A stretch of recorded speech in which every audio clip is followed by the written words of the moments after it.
What's up, y'all? If you're watching this video, it is because we have finished summarizing The Road Not Taken, and I've asked you the question, what is the message being sent in this poem? Uh, as a quick reminder, in this poem, what we literally know happens is there are two roads that are split in the woods, and a traveler is trying to decide which one to take, so he's looking down both roads. Eventually, he decides to take one of the roads because he believes it to be more grassy, but he follows that by saying, but really, they seem about to be equal. Then he moves on to say that he thinks he's going to leave that second road and he'll come back to it, and someday later he'll walk down that road as well. However, he also seems to know that the way roads go, it's unlikely that he's actually ever going to come back and walk that second road. So he knows he can only walk one of these roads, and he ends by finally saying, a long time from now, I'm going to be taking a deep breath and I'm going to say, I took the road that nobody else walks on, and because of that, that made all of the difference in my life. And now I've asked you the question, well, what's the message being sent in this poem? You've probably figured out, this isn't about actually walking through the woods. Maybe you figured out that, oh, this is about making decisions. And it is unlikely you figured out what the author, Robert Frost, is trying to say about making decisions. So as we read through this poem again, we're going to be looking for, well, what information does he give us about making decisions? But I'll tell you, the way you're going to do this is by finding your adjectives in your adverbs and any other describing words in the poem. We're going to start off by looking at just this first stanza. Two roads diverged in a yellow wood, and sorry I could not travel both, and be one traveler long I stood, and looked down one as far as I could, to where it bent in the undergrowth. Alright, so I'm looking for any description I get in this stanza. And literally the first word, the word two, is describing how many roads there are. So I'm taking my highlighter and I'm highlighting it, and I'll tell you that when you do this, I also expect you to highlight as well. Two roads diverged in a yellow wood. The word yellow there is describing the word wood. So yellow is describing a noun, makes it an adjective. In sorry I could not travel both, the description here is describing how the person feels. He describes himself as feeling sorry.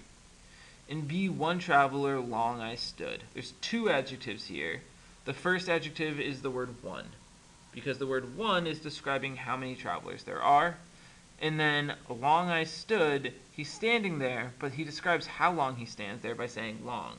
So he stood there for a long time, and looked down one as far as I could, to where it bent in the undergrowth.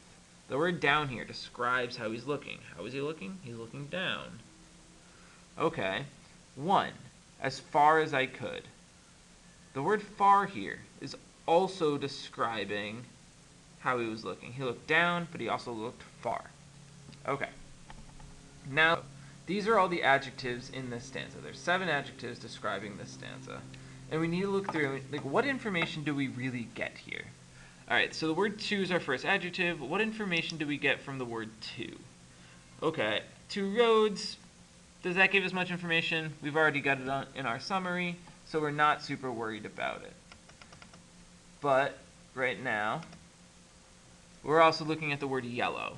Yellow wood. Yellow wood sticks out to us as something that's interesting, solely because wood typically isn't yellow. It's brown, or it is white maybe, but the word yellow we're wondering about. So now we have to ask, well, why would wood be yellow? And we think it through and we think, well, if he's walking through the forest, maybe he's actually describing the trees. And if the trees are yellow, well, maybe he's describing the leaves. And if he's describing the leaves, we're asking, well, when do leaves turn yellow? First question we might have is this the fall? Right? Is he talking in the story? Is he talking about the fall? Huh. Maybe. But we write it as a question and we're going to move on.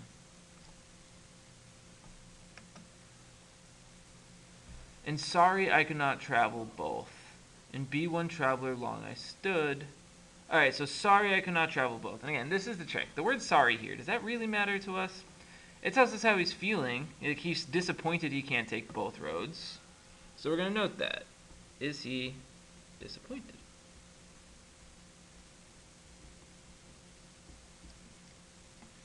and be one traveler long I stood. The word one, does that matter? Well, the relationship between 1 and 2 matters to us, because he has 2 roads, but there's only one of him, so he can only take one of them. But we don't need to take a note on that. We can leave that one to the side. Long I stood.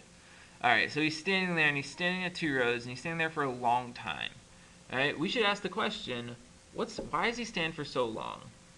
But our first guess is, like, if he's taking a long time trying to look down these roads, he's trying to make a decision.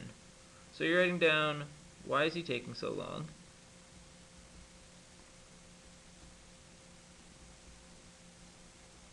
Trying to make a decision.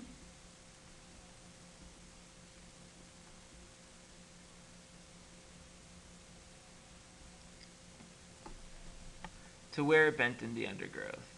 And now you're thinking this through, and in your first stanza you found out, like, this might be taking place through the fall. This guy's a little disappointed about only being able to take one road, and now he's trying to think it through, like, what road should he take? You haven't yet answered what is the message being sent in this poem, but you are starting to think about it. Alright, I'm going to end this video here. If you feel comfortable with what you're doing, you should go on and try stanza 2 by yourself. But if you still have questions about what you're doing, I'm going to suggest you watch the second video in which I'll cover how to do the same thing, only using the second stanza.